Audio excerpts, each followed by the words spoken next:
somebody told me 2 years ago that I'd be riding horses for the U.S. Army, I'd told them they're crazy.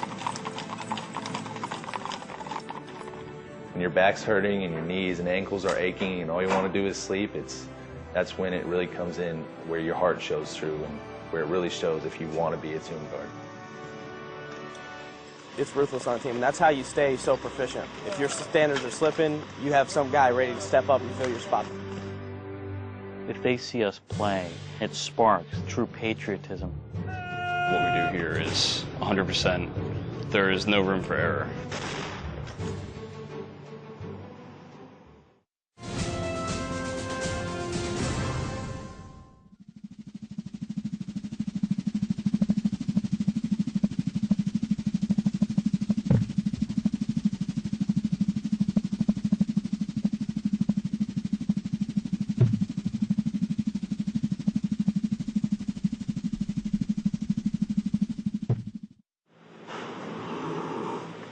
A horse can get sick from, they get what they call colic.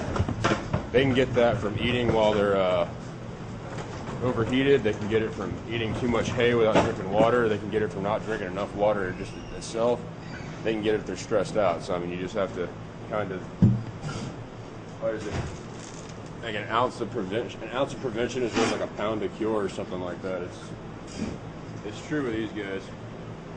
And then the pink stuff I've been giving them is electrolytes. We give that to them in the morning and at night, and it makes them drink water during the day. And in the afternoon, again, so they're less likely to hydrate. Our busy days are the days that we are in the cemetery. And those are the days where soldiers are going to start out. They'll be here at the barn at 4 o'clock in the morning doing tack. Tack refers to the saddles, all the leather, everything that is actually placed on the horse for the funeral. Everything we do in the morning, as far as shining it, is what will be done for the day, and when they get back at night, they actually go through and thoroughly clean the leather. And there's certain days where they'll put like leather food and leather dye on to help bring the color back and keep the leather healthy. But during the day, it's pretty much just trying to maintain it as opposed to clean it after every mission. It was actually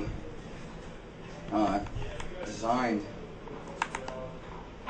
I believe, kind of after the English saddle, but specifically to help the horse. The idea behind it was that even though it's uncomfortable for the soldier, it's good for the horse. Since a good horse is hard to find, but soldiers are easy to come by.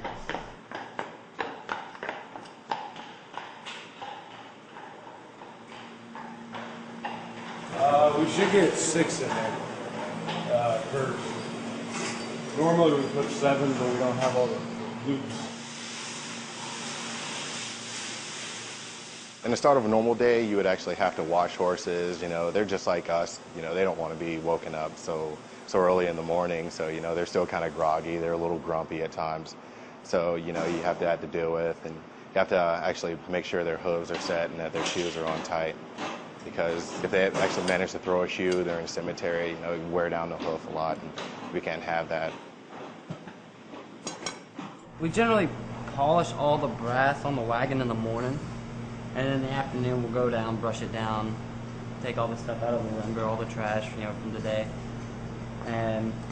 But for the most part, they get cleaned just in the morning, and then we're in the cemetery all day after that. 177.75 177.75. Every day when I come in and I come to work, I literally wake up in the morning and tell myself I am a Tomb Guard. Every day we have from 5 to 5:30. We'll come down, inspect the quarters. We will accept quarters. 6:30. The new soldiers in training are inspected. They come up. They have a minute to get from the back of quarters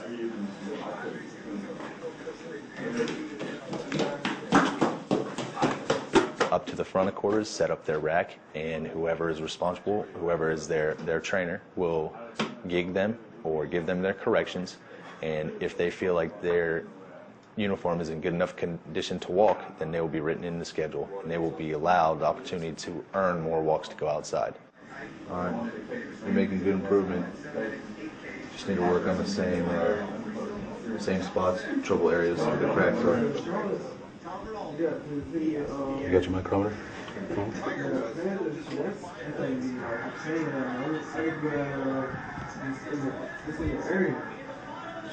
That's what I like to see. Geeks fixed.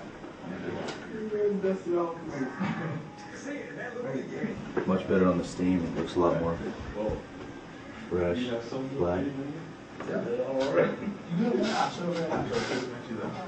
These are looking a little dull. I'm not a photogenic person.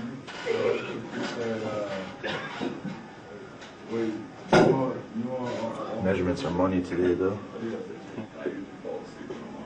A little more steam just on these press marks. So a little more. Just go over it when you think you're done. Go over it one more time.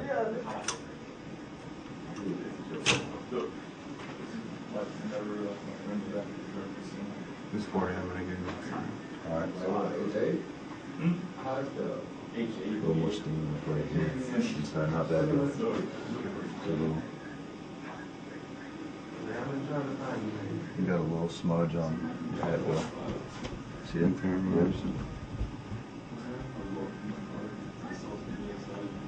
Your straps.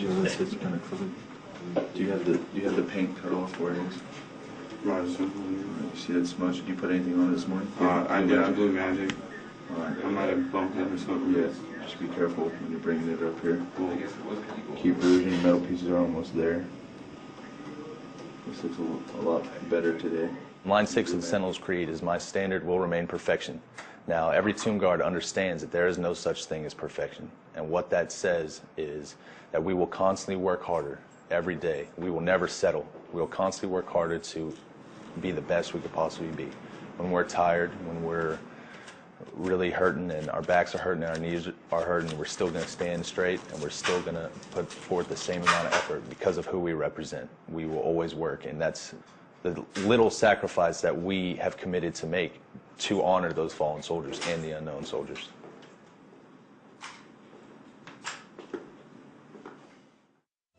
After a couple days, you kind of get used to the pain, and you just work through it, and the rewards outweigh the pain.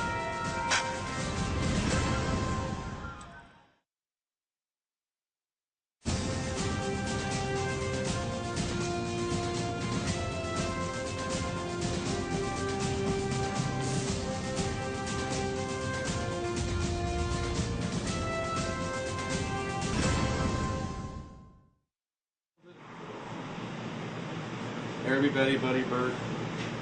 Herbie, Betty, Buddy, Bird.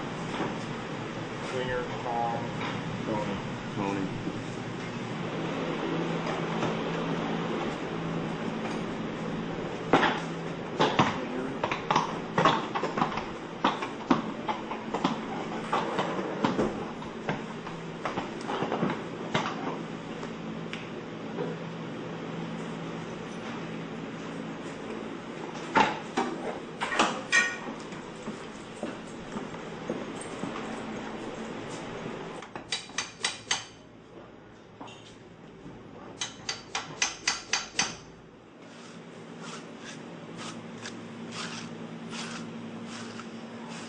Start tacking up at 6:30. We will bring the horses back out and out back. We'll hook them up to the wagon around 7:30, 7:45, and we'll try to roll out from here at about 8 o'clock. First funeral starts at 09. The second funeral will be at 11. The third funeral will be at 13, and the fourth will be at 1500. And then at the end of the last funeral, the 1500, we roll back here to the barn. We untack all the horses, and then we spend about 2 hours clean and tack. We usually get out of the barn around 5:30, 6 o'clock in the afternoon. Rain, shine, hot, cold, we're out there doing it.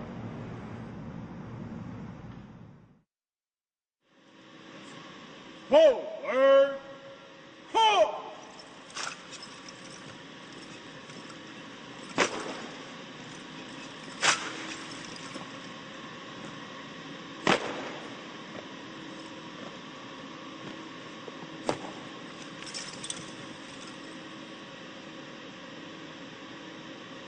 Quick!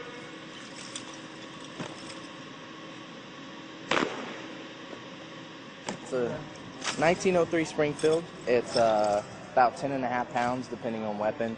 We, with our performance weapons, they're completely made out of wood. except for the chrome parts. With our practice weapons, the ones that you'll be seeing a lot around here today, we have black barrels and plastic stocks, so if something happens and they break, they're a lot easier to replace. And the same with the bayonets. We don't chrome the bayonets on the practice weapons because if they do break, then we can just put another chrome bayonet on. And we use the tape here so the bayonets don't break. And just little things here and there. We put tape on certain parts of the weapon to kind of hold it together on the practice weapons. And with our wood weapons, we try to keep them as clean and neat as possible, but with the job and hitting the weapon and doing the things that we do with the weapon, they kind of start to fall apart pretty fast. So real bayonet, we get them very sharp. They're actually made to fight with when we first get them, and we have to dull them down. And we try to keep them dull. If you spin it fast enough, it doesn't matter how hard or dull it is, it still cuts you up pretty bad. All right, bring it in. That's not the only problem though. When we're going out into X and O's, the 2 and 3 men aren't getting where they left at. I watched it, and before we went out in X and O's, we were good. On the way back, you guys automatically condense it down. I don't know what it is. Make sure you're getting back to your spots so that we have that 2 full steps for the cluster. So keep that in mind. You want to keep it the same speed throughout the whole manual. Don't speed up just that one section. And in the circle, there's still 2 or 3 people that are leaving gaps. Don't lose your head. We got those 4 more times for arch, just for dress. All right, so make sure you're paying attention. You know where you're at.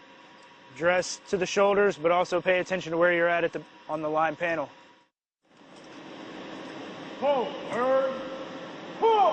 We have soloists, which obviously they do the solo routine. They're the lead trainers in everything related to the drill. We have the 2 specialties, which are the throwers and catchers.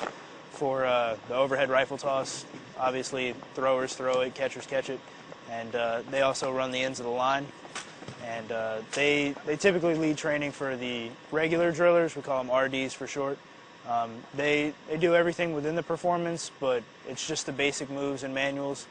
And so the way we have it set up is the RDs will lead the newer guys, trying to teach them the drill, get better at their regular standards. The specialty will teach the RDs how to do the specialties job, and soloist teaches the specialty how to do the soloist job. You guys' 21s are really, really shaky. You got to hit, go into the 21, do your proper choo-choo, and tuck it and squeeze as hard as you can, because you can tell if some of you marking time, it's like wobbling, and you can see it really bad. And same thing with the flare hand. Keep the flare hand up. Don't let it wobble around. We're our hardest critics, and that's what keeps us sharp. We have drills actually where get the guys all stressed up in the middle of while they're running through the performance, and that way if they can maintain composure and continue in the performance in a stressful environment, then a little mistake in front of a crowd is nothing, and they go on. We teach them, if you mess up, you continue going on like you were the only one that was right and everybody else was wrong.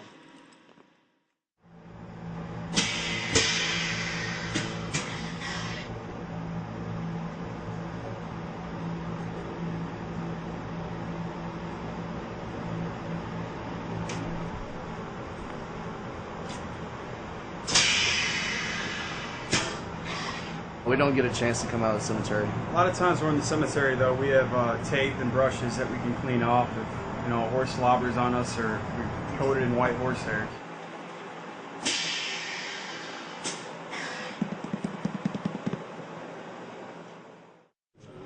We gotta go. Will.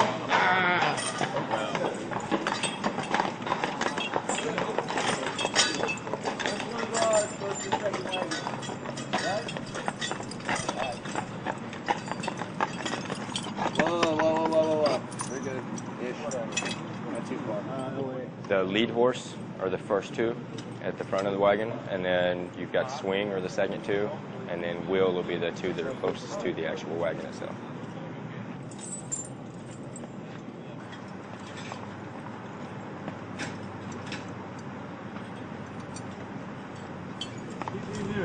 Colonel, United States Army. Wheel. Ready. Lead. Ready. Swing. Ready. Gates on. Forward. Ho. For me, what's running through my head from the time I leave the barn is first, are my horses doing what they're supposed to do? Am I doing my job by making sure that they're doing their job? Secondly is I got to make sure that I and everybody else on my wagon looks good and is presentable for the family of the loved one that's being buried. So that's kind of what's going through my head the entire day. A, my horses, and B, am I in a position where I look good enough that I'm doing justice to the person that is being buried. For us, when we go through the gates, we go through the Arlington gates, the sunlight's always coming up right there, and you can see it glaring off of that marble. Now, that's one of my enjoyments. That's one of the things that fuel me through the day. Sometimes you hear a lot of pain from others in there, and it does disturb you sometimes. But whenever you sit back and you look at Arlington as a whole, the place is beautiful. So yeah, I wouldn't mind being here when I'm out.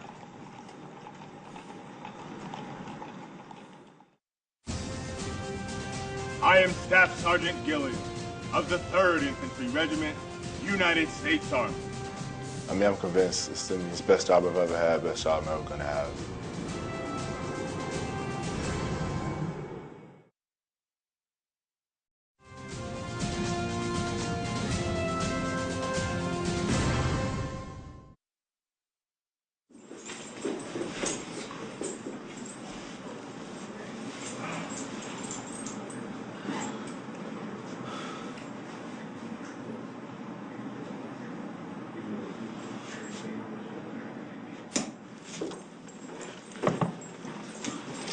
Before guard change, it'd be myself, and whoever is going to be replacing the soldier on the mat will be here in the ready room.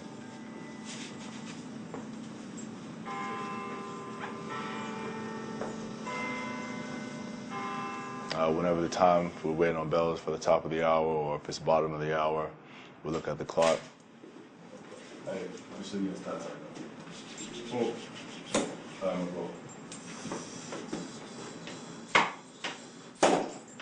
I'll leave from here ahead of the soldier that's getting replaced.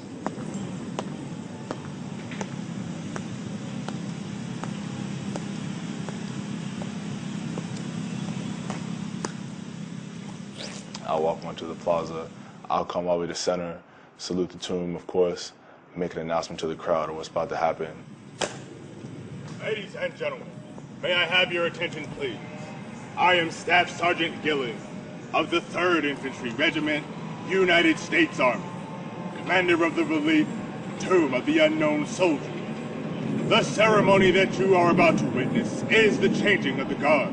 Salute the tomb again.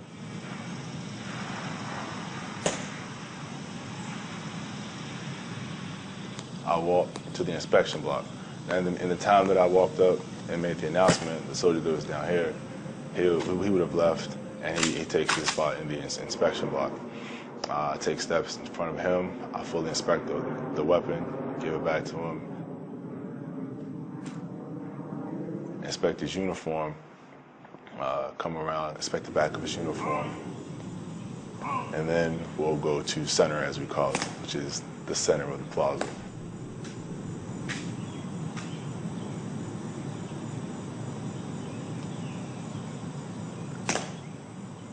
I bring everyone together. They'll be at different arms. I bring the port arms. Hey! Reason.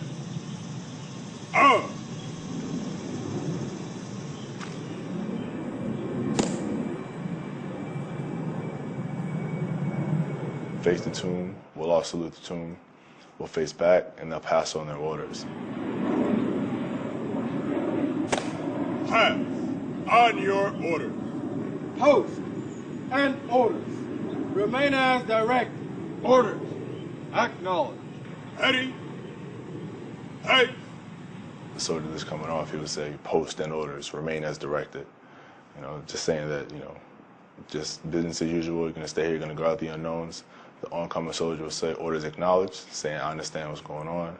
We'll face the tomb again, we'll all salute, we'll face back.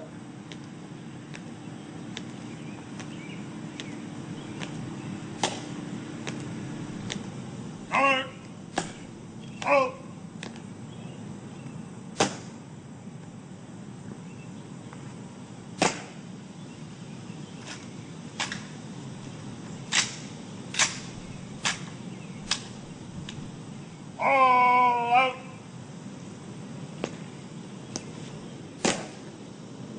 We'll walk out, and the soldier that's coming off would be dismissed from duty, will fall out, and then we'll both leave the plaza.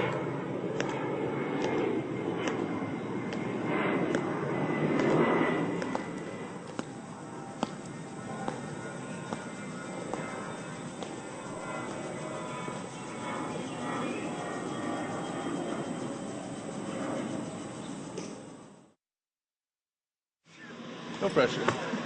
No pressure. No pressure at all.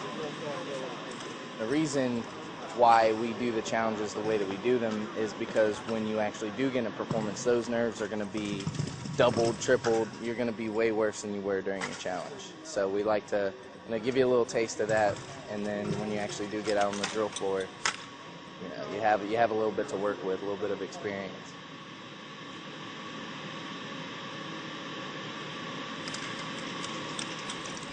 I will be testing to catch. Hopefully all goes well. Challenge is pretty much saying that you are better than one of the people in the performance, and therefore you could bring more to the performance by taking that person out. Try and build the guys up. Everybody believes that they're the best at their job, and so winning a challenge is one step in proving that you are the best. They will throw you, obviously you have to have your blouse on, seatbelt, steel, and C-cap, and your catching glove. They'll throw 8 shots. If you get 6 out of 8, then you pass. If you get 8 out of 8, then you pass and you're automatically in the drill. Once you pass the catch test, then you got to challenge a catcher in the drill. And if you beat him, then you get the slot in the drill. It's ruthless on the team, and that's how you stay so proficient on the team. Basically, you have, if your standards are slipping, you have some guy ready to step up and fill your spot the right way. So that's the way the drill team works right there.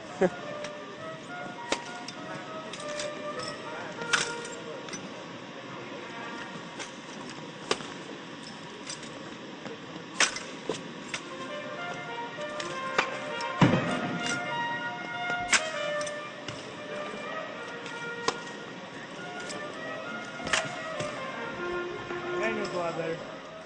The catches weren't there today, obviously. There was a couple where you crept up on your 2 and 3 men. I don't know if you're trying to protect them or whatever, but when the shot's long, you got to get back there. I think not the 1.5, but the one before was like that. You caught it behind you. You're catching it with your back a lot. The overspun, you didn't react to right. That was a low overspun, so you could have hit it cash, but if you're going to hit it cash, then you have to hit it to hit it. Not your best test. It didn't pass you.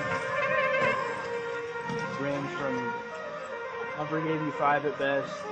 He gave you like 3.5. So, do better next time. Just relax. You know what you're doing. Just let it happen. Doesn't mean anything that you didn't pass your first test. I didn't either. Take it again next Wednesday? Yeah, next Wednesday. You just need a week, train up, and then you can test again after a week. The test is pretty difficult. You have to react well. You get 6 perfect shots that are thrown, and you have to crush them with little to no movement once you hit the weapon. And then there's 2 that are just thrown as a surprise, and they can either be over-rotated or under-rotated depending on what the thrower throws at the time. So it all gets into the kind of what-if scenarios. In a performance, what if this happens? You have to be able to read the weapon almost instantly. As soon as it releases their hand, so you can react accordingly.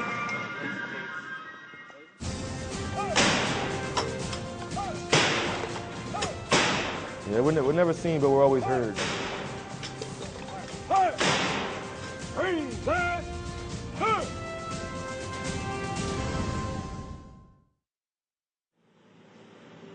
Somebody told me 2 years ago that I'd be riding horses for the U.S. Army. I told them they're crazy. When your back's hurting and your knees and ankles are aching and all you want to do is sleep, that's when it really comes in, where your heart shows through and where it really shows if you want to be a Tomb Guard. It's ruthless on the team, and that's how you stay so proficient. If your standards are slipping, you have some guy ready to step up and fill your spot. If they see us play, it sparks true patriotism. What we do here is 100%. There is no room for error.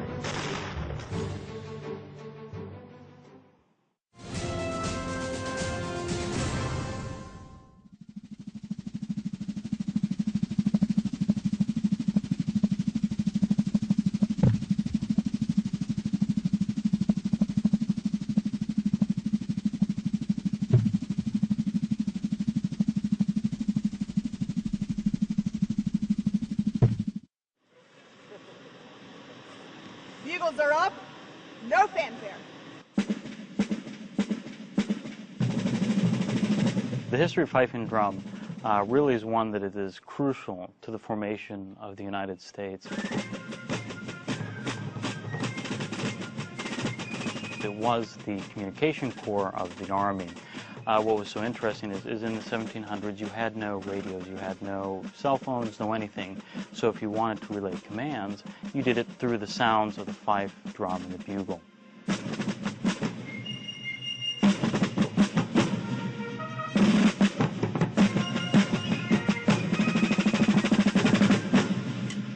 Rehearsal is a very big part of it. Now, the Old Guard Fife and Drum Corps is the face of the Army. We're goodwill ambassadors as we travel, and that's who we represent, is the Army, is the United States. So in keeping with that tradition, we need to make sure that we exemplify what is the Army, which is precision.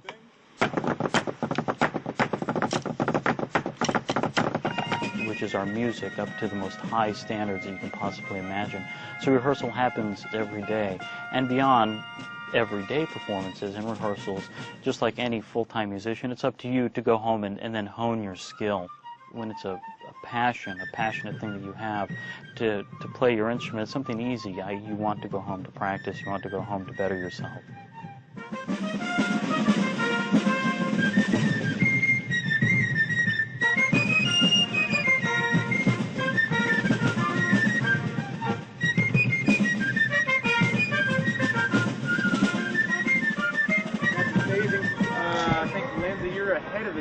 Question about that. Does the drum part slow down during our 4-count turn to the back? It's not supposed to. Feels like it to me. Okay. But still, just all the way through that. Okay. Then immediately following the interlude, tempo change, the leg lift. Our initial mark time there, boom, boom, not quite on.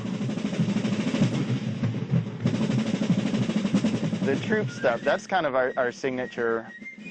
I think it's the most impressive thing that we do. It's hard to describe without showing.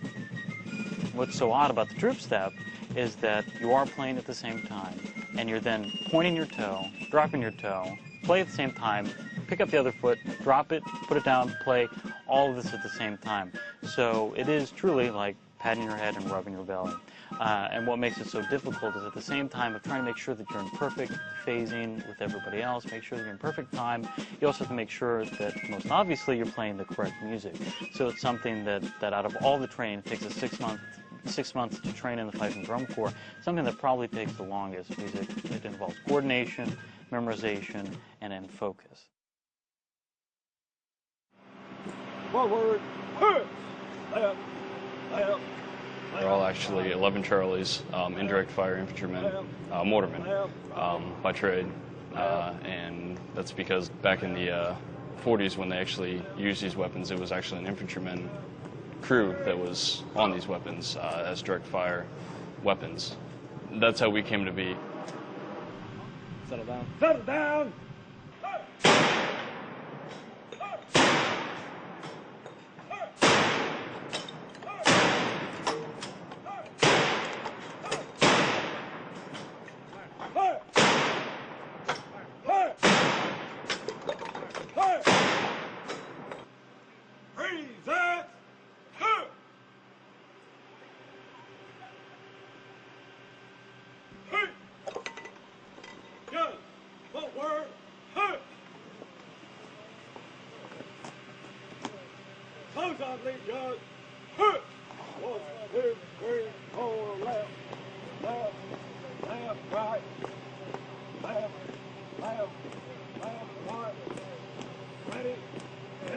we train daily, rigorously. That's what our job is. That's our job here.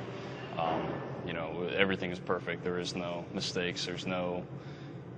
There is no room for error. What we do here is 100%. You know, there's no room for error. Left. Left. Left. Left. Battery. Halt. We have 3 sections. There's first and second section, which is the gun line, and that involves the loaders, which load the rounds, the 75mm blank rounds, and then there's the gunner, which is responsible for making sure they fire precisely with the counter. Top. And the watchman, and you know, they go off his cue, and it's all in one instant. It's a lot going on. Ceremonial at peace. Then there's the watch section, which consists of the counter, who keeps track of the rounds, the watchman, who keeps time with the stopwatch. We do 3, 5, and 9-second missions, and then there's also the assistant watchman, who would make sure that the watchman is exactly on time, because there's no room for error with that. You start on the gun line, and the first qualification you go as is loader. And then comes backup loader, then followed by gunner, left-handed gunner, and backup gunner. Right now, I'm loader, backup loader, and right-handed gunner. Once you're on the battery, you're at ceremonial at ease. Then the commo rep will come over. He'll give you a call sign, Quebec 14, and at that point you'll initiate ready battery. Ready. Battery. And everyone snaps to pretty much parade rest. And then from there it's settle down. Settle down.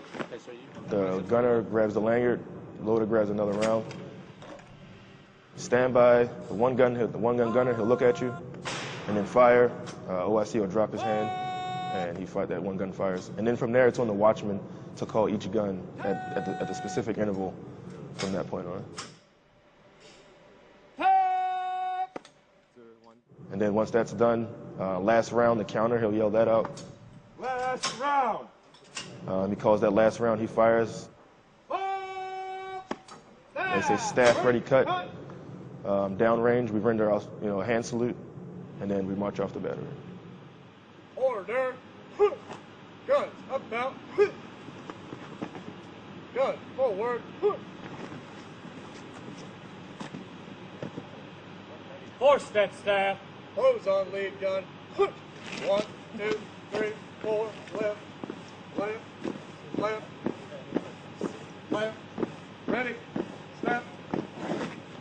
Left. Left. Left. Left. Left. Up. You got this. Get it, Blaney. You got this? All that pushing everything back to truck. Right up into it.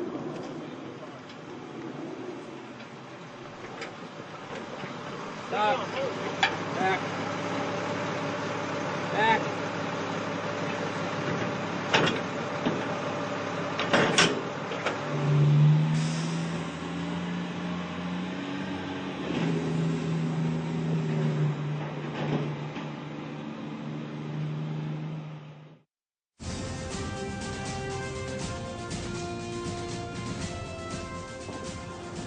Transformation is complete.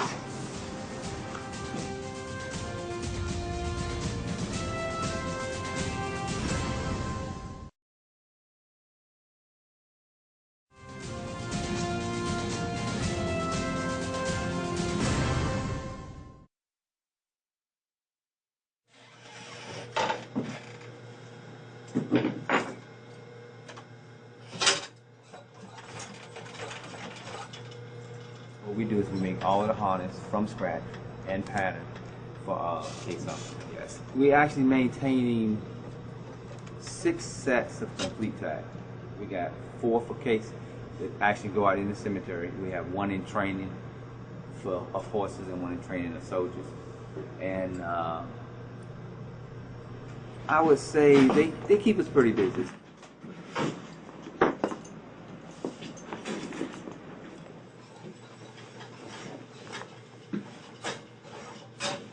90% of what we did before me going to class, we did by hand. meaning everything was sewn with 2 needles and thread. And it was very time consuming, but it taught us a lot about the actual art itself. Now you see we use the machine. We can actually put out a nicer looking product, and we can put out more. Did you take this apart? Ideally, it would take us probably about a week to 10 days to make one, because it's going through 3 to 4 thickness of leather. And we're talking 1 stitch at a time. Hole for hole, you stitch it up. And now we have the capabilities of putting maybe 2 to 3 of those together a day. Before the guys actually get on this machine, I like to teach them the trade first. They don't like it. They're probably a little uncomfortable over there now saying stitching, but it teaches them the trade. Tough level.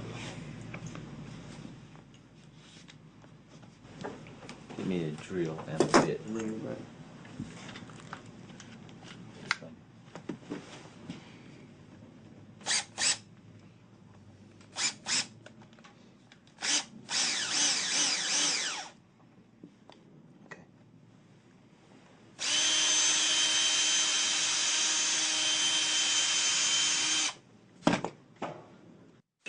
It's just my job to make sure that when they go out, they look the very best they can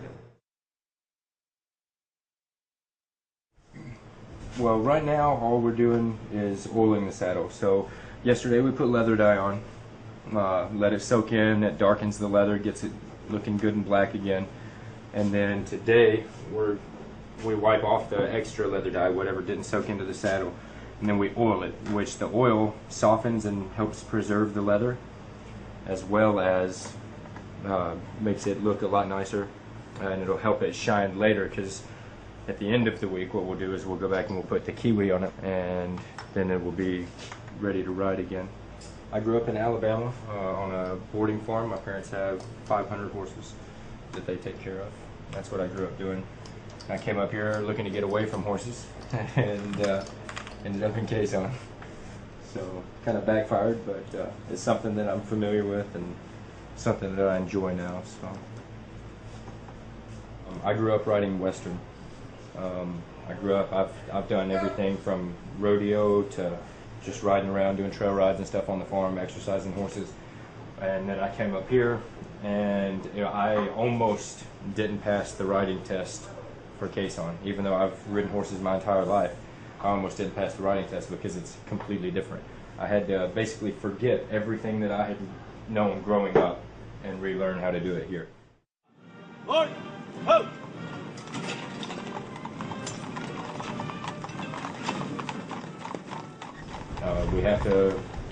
We have to put on a good presentation for the family. That's our main job. We're doing a funeral for this family's loved one that passed away. And if they're going to be buried in Arlington Cemetery, then they deserve the respect.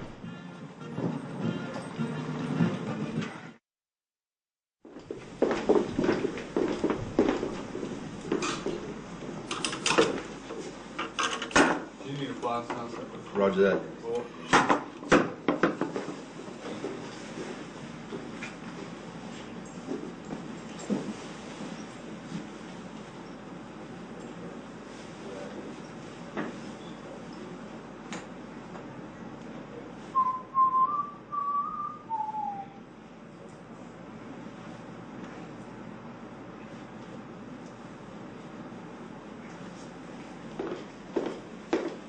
Boss, please. Cool.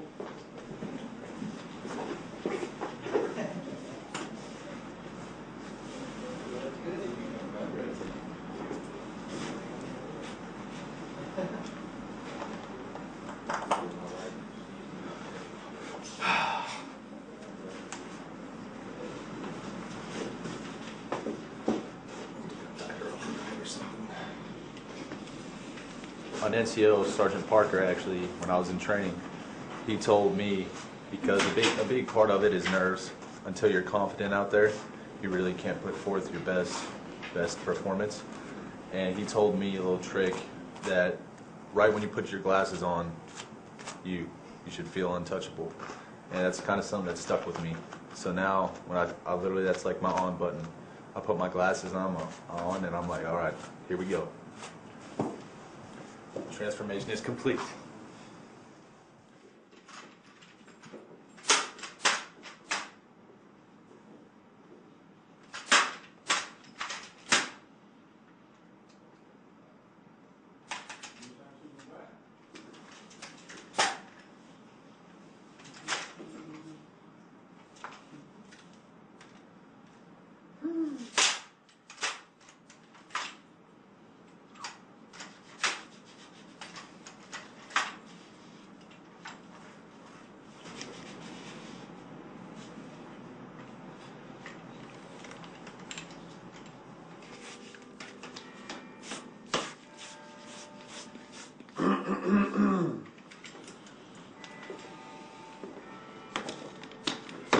Out the door. Oh.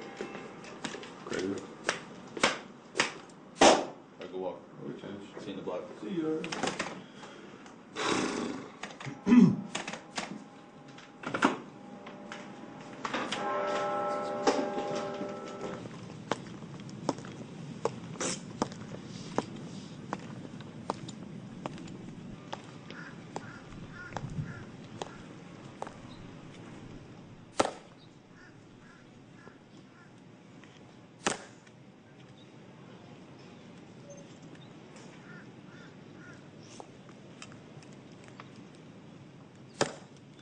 Ladies and gentlemen, may I have your attention, please?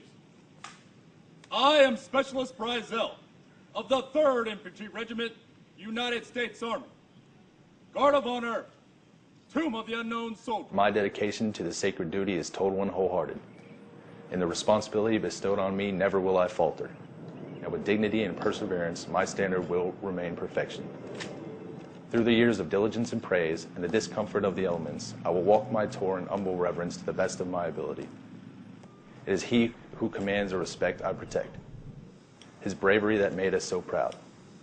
Surrounded by well-meaning crowds by day, alone in the thoughtful peace of night. This soldier will in honored glory rest under my eternal vigilance.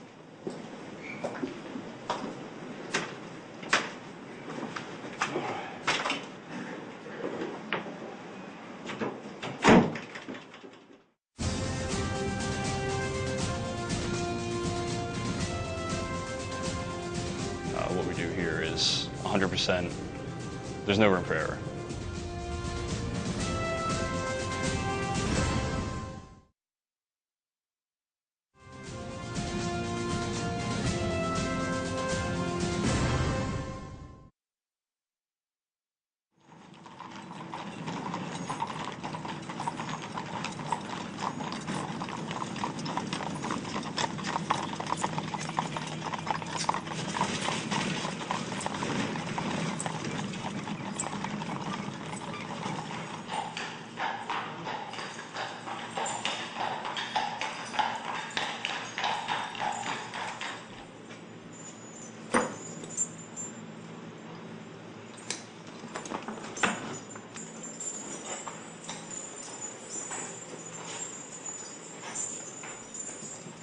Well, thank you, Sergeant.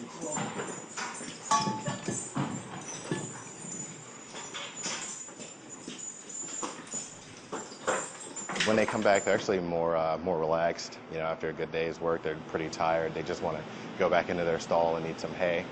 But before they go back in, since it's been really hot out recently, we've been actually spraying them down before we put them back, which they seem to enjoy a lot more than when you do it early in the morning, you know.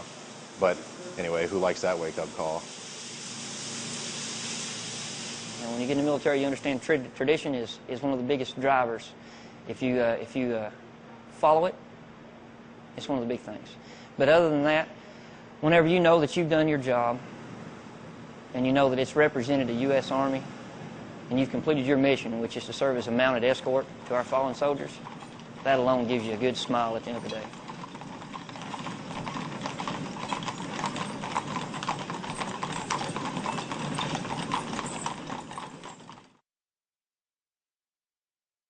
We're gonna do this real quick. Battery, attend. You're looking at everything from length to measurements to your brass being polished to everything just being where it's supposed to be at. Everything's done down to like a millimeter, and if you're about 2 millimeters off, it's pretty much a re-inspection. And you gotta, you know, whenever that's designated, you gotta be there. And hopefully you don't have another re-inspection, because then it's some push-ups. Hey, doing easy. Good metal, looks good on you. Head down. Belt.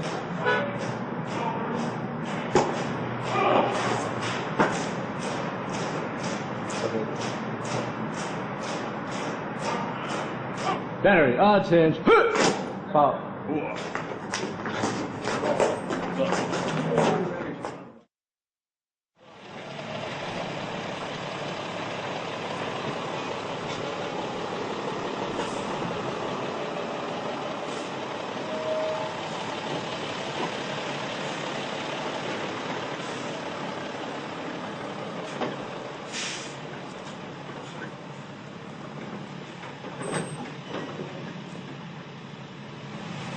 Straight in, slow it down, slow it down, slow it down, slow it down. Then slow it down. Right in.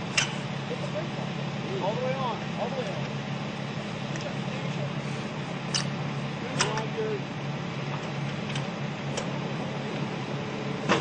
Concentrate, hold up.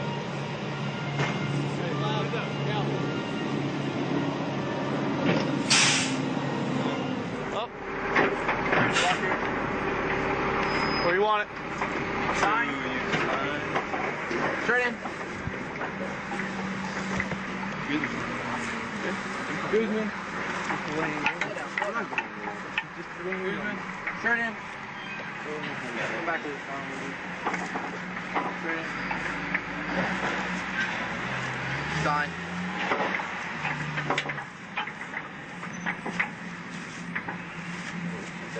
Steady. Straight in. Buccaneer, unlock the far trail legs to me, CH. Steady.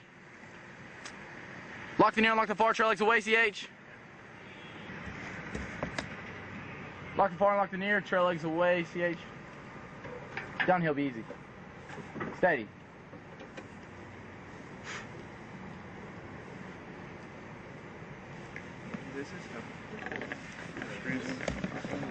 We clean the guns daily, and they constantly being resurfaced. We put a lot of time and effort and pride into the guns, and that's a big part of what we do. Because they're so old. On an average day, we'll probably spend maybe about 4 to 5 hours just cleaning them, shining them up, polishing whatever needs to be polished and everything like that.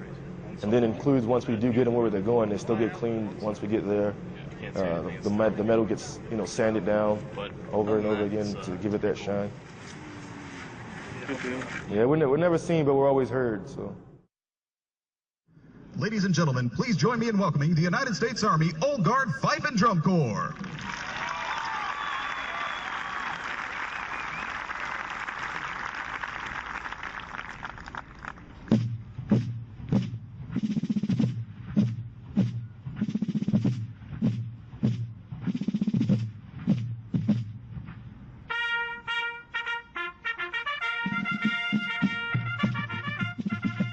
When people watch our performance, I think we are so unique. It's not something that you see anywhere.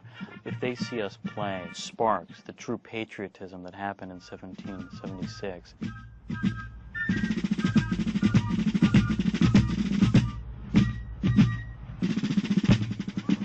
Ladies and gentlemen, the United States Army Drill Team.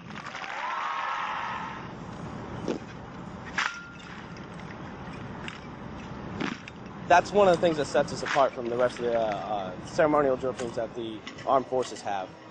We actually put a little bit of what we call flair in the drill, and it gives the audience a chance to get involved with us and stuff like that. Like on the ends of the lines, we'll step out and like wave or fix their tie or something like that. Which it gives the crowd a little bit of humor and takes away from the so serious part of the drill team. It lets us know that we're still human.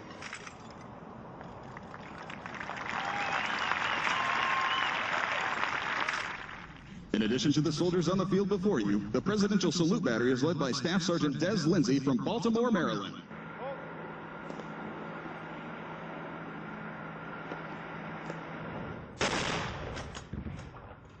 it's just an honor and a privilege to be here, and I love what we do, and I couldn't imagine myself anywhere else.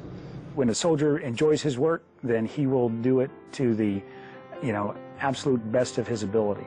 And the training that we put these soldiers through here makes them even better as far as, like we were talking about before, as far as the precision and the exactness of how they do it.